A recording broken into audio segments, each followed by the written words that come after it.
Hi everyone, today I'm talking about Netflix, and Netflix has gone down 13% in pre-market or aftermarket. The reason why is, I'm sure you've seen, Netflix has pretty much missed its quarterly report, and it didn't just miss it, it totally missed it. It was an absolute stinker of a earnings report. We're going to go through a little bit, talk about my opinions on Netflix, and if I'm going to be buying on the dip of Netflix. So just to get basically a bit of the summary of the report, domestically, Netflix, 674,000 subscribers added. The target, or the estimate, was 1.23 million. So we're nearly talking that they missed this by half. I mean, a couple of thousand or 100,000 maybe, but half is definitely a really big miss, a worrying miss. Internationally, 4.47 million versus 4.11 million. So not massive on that one, a bit closer, but still, it's still a bit of it's close to a million miss. So it's not great, but it's not as bad as that, because that's nearly 50%. And the EPS was missed as well. That was 0.85. I think the target of that was about 0.91. So the EPS was a miss as well. So just to look at this, we've got the big miss on the new subscribers, maybe because of the price going up, but mainly I think that personally there's a lot of competition. Now Netflix is a $400 stock, and it's grown massively over the last few years. It's just gone up and up and up, and we're looking at a P ratio that was somewhere around 300 or something more than that. Even the forward P was around 100, which is crazy. You know, when we're looking at stocks, we want them to be around the 30p ratio. And Netflix was nowhere near to that. It was a growth stock, and it was just growing all the time, and it was going up, up, up. And 400 is definitely a lot of money for a stock like Netflix. And the problem with Netflix, when you're a stock like that, if this happens and you start missing earning reports, then all that hype kind of goes down and you get a big massive sell-off. Said this before, like, it's why I wouldn't really want to hold Netflix.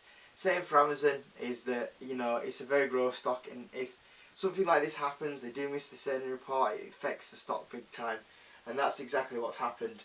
And the thing with Netflix is that over the last few years, it's gone unchallenged. There's not really been anyone in that space. Netflix kind of knocked Blockbuster off the chain. There was other companies as well that tried to get in, and Netflix just totally smashed them. But now we're starting to see a lot more companies go into Netflix's area. We've got companies like Google with the YouTube. We've got Disney next year coming into it. We've got Amazon Prime. We've got normal TV broadcasting. So with all these competitors coming to Netflix, if you're a consumer, you can't. Well, most people can't afford all of these, so they've got to really decide what they're going to go for, because they can't afford every single one. So Netflix is definitely suffering from that, and I think it'll suffer more when Disney comes into the space, especially Apple, when Apple start growing their service side of it. So for years Netflix has come unchallenged, and I think now we're actually going to have a big challenge on Netflix. One thing as well that really does bug me with Netflix is that the EPS was 0.85. Now we're talking a $400 stock here, Netflix, and the EPS is 0.85. Now, for me, that's terrible. That is absolutely awful. There's so many better stocks with EPSs that you could be going for at $400 per share. That for me, that really stands out what is wrong with Netflix. So overall, would I buy the dip on Netflix?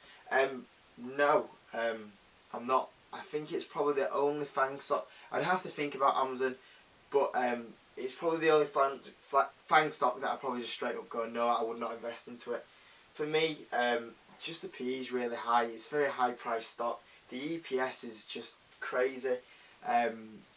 It's just a growth stock, and for me, there needs to be a bit of value there.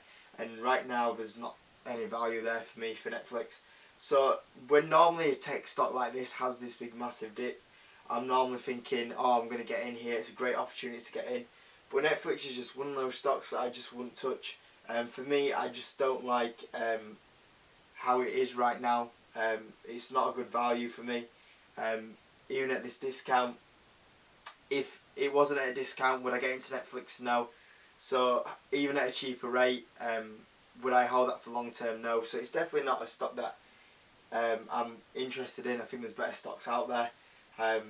But I think this was a long time coming and a little bit of a wake-up call for a few people. I think that you just keep putting your money into stocks like this and it just keeps growing. It shows you how vulnerable these stocks like Netflix and Amazon can be, and things can go wrong in these stocks. So guys, that's my opinion on Netflix. Next video I might talk a little bit more about some of the FANG stocks. I hope you enjoyed it. Let me know if you're going to be buying Netflix on this dip, and I'll see you on the next video.